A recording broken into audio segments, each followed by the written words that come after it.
Friends, మన టర్కీలో జరిగిన భూకంపం ఎంత విధ్వంసం సృష్టించిందో మనందరికీ తెలుసు. ఎంతో మంది ప్రాణాలు కోల్పోయారు. అయితే ఈ భూకంపం రావడానికి ముందే పక్షులు, జంతువులు కనిపెట్టి వింతగా బిహేవ్ చేశాయి. సో అసలు మనుషులు కూడా కనిపెట్టలేని భూకంపాన్ని యానిమల్స్ అండ్ బర్డ్స్ ఎలా కనిపెడుతున్నాయి?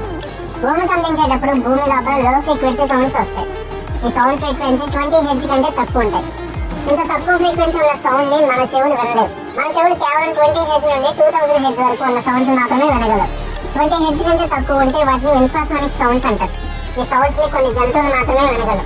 అందువల్ల జంతువులు ముందే భూమి యొక్క వైబ్రేషన్స్ కనిపెట్టి అక్కడ ఏదో జరగబోతుందని అనుకుని అక్కడి నుండి వేరే సేఫ్ ప్లేస్ కి వెళ్ళిపోతాయి. స్నేక్స్ లాంటివి అయితే భూమి యొక్క వైబ్రేషన్స్ ని వాటికున్న స్పర్శతో కనిపెడతాయి. అలానే భూకంపం వచ్చే ముందు ఎర్త్ మ్యాగ్నెటిక్ ఫీల్డ్ లో చేంజెస్ వచ్చి ప్రెజెంట్ డిఫరెన్సెస్ వస్తాయి. పక్షులకి వాటి కళ్ళల్లో కొన్ని స్పెషల్ సెల్స్ ఉంటాయి. ఈ స్పెషల్ సెల్స్ ఉండడం వల్ల అవి ఎర్త్ మ్యాగ్నెటిక్ ఫీల్డ్ చూడగలవు. సో ఎర్త్ మ్యాగ్నెటిక్ ఫీల్డ్ లో చేంజెస్ వచ్చినప్పుడు అవి కనిపెడతాయి. సో అలాంటి టైంలో అవి ఏదో జరగబోతుందని వింతగా బిహేవ్ చేస్తాయి.